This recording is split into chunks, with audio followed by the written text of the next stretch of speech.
Aujourd'hui, je partirai d'une anecdote que j'ai déjà certainement présentée ici, mais qu'importe, que j'emprunte au monde de la peinture. Alors je ne sais pas si elle est authentique, mais c'est pas très grave. Enfin si, c'est grave, mais là en l'occurrence, ça l'est moins. Donc ça met en scène Léonard de Vinci.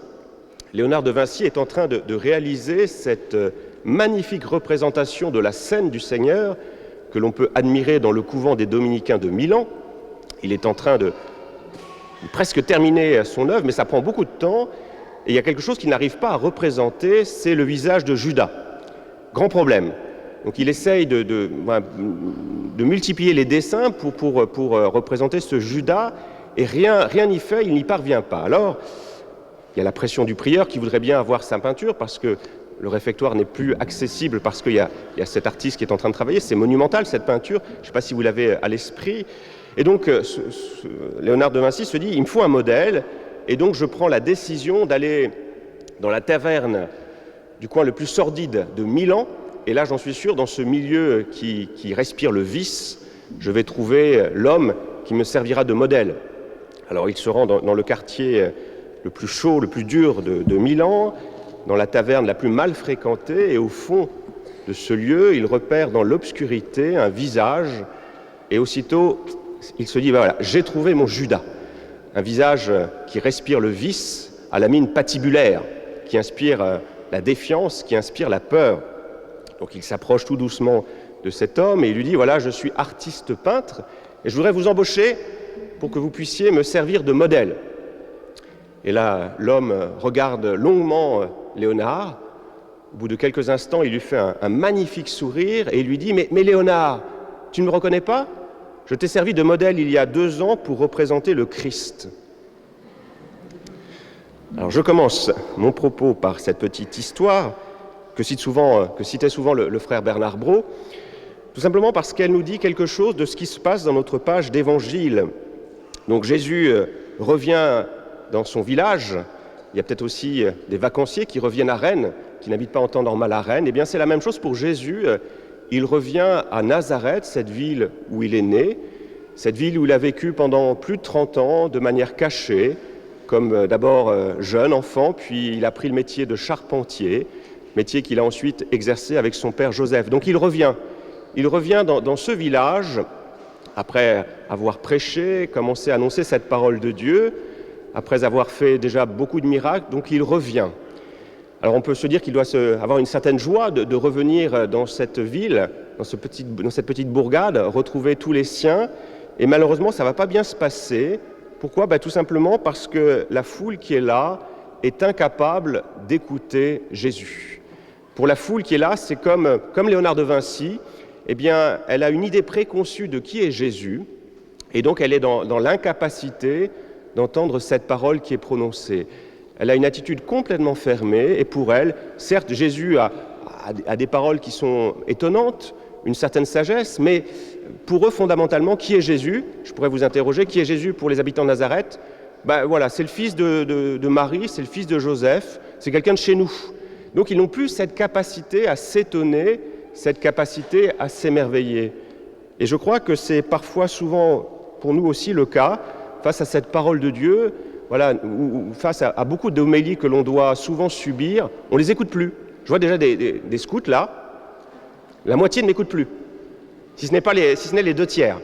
Alors c'est l'homélie, bon c'est bon, il va parler, ça va parler, de toute façon c'est jamais intéressant, et parce qu'on sait que c'est jamais intéressant, on gagne du temps, dès le début on n'écoute plus.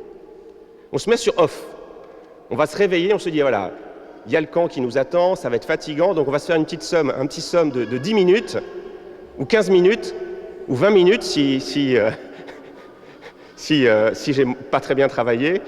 Voilà. Mais c'est ça, c'est exactement l'attitude qui est parfois la nôtre, où on écoute une parabole, on dit, ah c'est cette parabole, je la connais, donc je ne l'écoute plus. Donc voilà, ce que pointe notre texte, et ce qui nous invite aussi à changer, c'est toujours écouter, se laisser surprendre, se laisser étonner, se laisser aussi déplacer par cette parole de Dieu. Parce que souvent nous avons cet art consommé de faire un tri dans cette parole, nous écoutons tout ce avec quoi nous sommes fondamentalement d'accord. Tous les propos du Christ, et plus largement tous les propos de l'Église qui consonnent avec nos propres pensées, alors celles-là, nous les écoutons.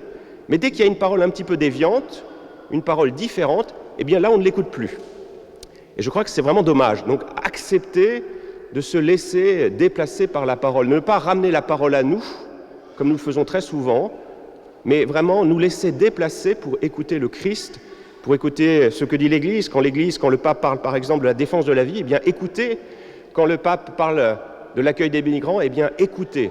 Voilà, se laisser déplacer. Et si on se laisse déplacer, alors on va pouvoir écouter peut-être cette parole de Dieu et être touché par elle, y compris pendant les homélies.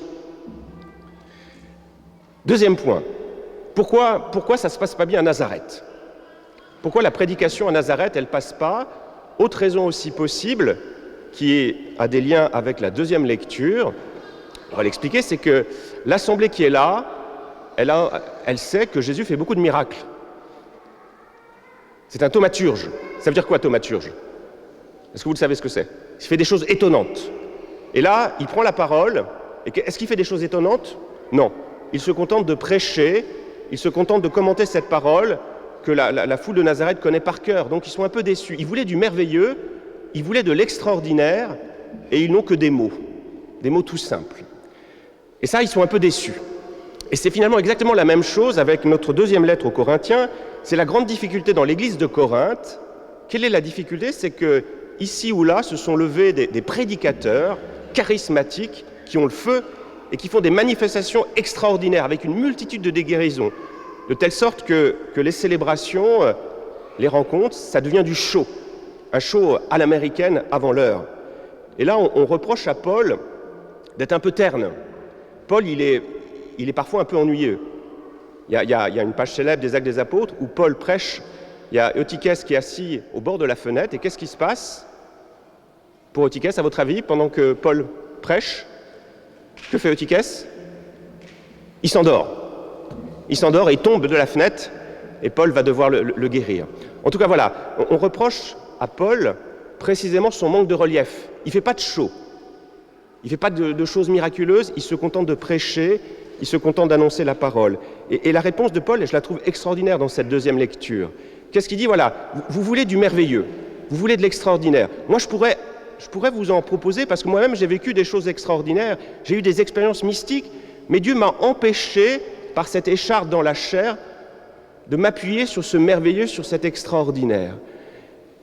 Et ce que Paul met au devant dans sa prédication, c'est quoi? Est-ce que c'est un miracle extraordinaire? Il dit non. J'ai eu cette écharpe dans la chair, j'ai prié à 3 reprises pour que Dieu m'enlève cette écharpe dans la chair, et ça n'a pas marché. Donc quand Paul prêche, il ne prêche pas du merveilleux, il prêche une prière qui est restée lettre morte, en apparence. Vous voyez, il n'est pas du tout dans le merveilleux. Hein. Et ça permet à dire quoi à Paul? Et c'est ça qui est important, c'est que, voilà, ce que j'ai découvert et ce que je prêche, ce n'est pas l'extraordinaire, ce n'est pas le merveilleux. Parce que la vie n'est pas extraordinaire, parce que la vie n'est pas toujours merveilleuse, parce que souvent nous sommes confrontés à des difficultés terribles, à des maladies, à des douleurs. Et ce que découvre Paul, c'est que dans cette difficulté, eh bien Dieu est là. Dans sa faiblesse, dans sa fragilité, Dieu ne l'a pas abandonné. Et je crois que c'est ça fondamentalement l'enseignement de Paul, mais c'est aussi l'enseignement du Christ. Ne pas faire du merveilleux, ne pas faire de l'extraordinaire, mais avec des mots usés, des mots tout simples, dans la vie de tous les jours, dire que Dieu désormais vient aussi habiter ces lieux. Dans les homélies très ennuyeuses, eh bien Dieu vient aussi habiter ces lieux, habiter ces mots. Dieu vient vous dire, vient vous parler. Et ça, c'est très important. Et je crois que c'est une belle invitation pour nous dans nos célébrations. Il faut du spectaculaire, mais il n'en faut pas trop. Ce que je disais hier, on peut avoir du Johnny, comme il nous est arrivé d'en avoir dans cette église, pour des offertoires, mais il ne faut pas faire du spectaculaire, il ne faut pas faire de l'extraordinaire. C'est la grande question que je me pose, et que se posent beaucoup de prêtres. Est-ce qu'il faut des messes jeunes? Des messes avec des lasers, avec tout ça? Est-ce qu'il faut ça? Je ne sais pas. Peut-être que oui, peut-être que non. Parce que si on s'habitue à l'extraordinaire, si on s'habitue au merveilleux, eh bien, on va toujours trouver Dieu dans l'extraordinaire et dans le merveilleux. Et puis quand on revient dans l'ordinaire, eh bien, on a l'impression que Dieu n'est plus là. Alors, il ne s'agit pas de faire des messes ternes, des messes ennuyeuses, mais trouver le juste milieu. Le juste milieu pour nous dire que, voilà, Dieu est là. Ou si on vit des moments extraordinaires, ne pas être dépendant, ne pas toujours rechercher que l'extraordinaire, parce que notre vie, comme je le disais, n'est pas toujours extraordinaire. apprendre aussi à entendre cette parole de Paul qui nous redit, c'est que c'est dans notre fragilité, dans des prières qui, en apparence, restent inentendues de Dieu, voilà, restent sans réponse de Dieu, et bien malgré tout, c'est là que Dieu est présent à mes côtés, comme un ami, juste à côté de moi, qui vient poser délicatement sa main sur mon épaule pour me dire « Je suis avec toi, je combats avec toi, je combats avec toi ». Vous voyez, un Dieu non pas lointain, non pas extraordinaire, non pas exemplaire, mais un Dieu qui accepte de descendre dans la banalité de nos jours, dans la banalité de nos mots, comme un ami. Non pas quelqu'un d'exceptionnel, mais quelqu'un d'exceptionnel qui s'est fait proche, qui s'est fait ami, comme je le disais, qui nous parle comme un ami, qui est réconfortant. Alors, si on fait cela, eh bien, nous nous rendrons compte que nous allons écouter Jésus. Certes, nous saurons bien que c'est le fils de Marie, c'est le fils de Joseph, mais c'est aussi le fils de Dieu. Et le fils de Dieu, c'est le fils de Marie, le fils de Joseph, c'est celui qui nous parle dans les homélies, dans la parole de Dieu, dans le quotidien de nos jours, dans ce repas qui va suivre cette Eucharistie, dans votre camp, il sera là, à vos côtés. Amen.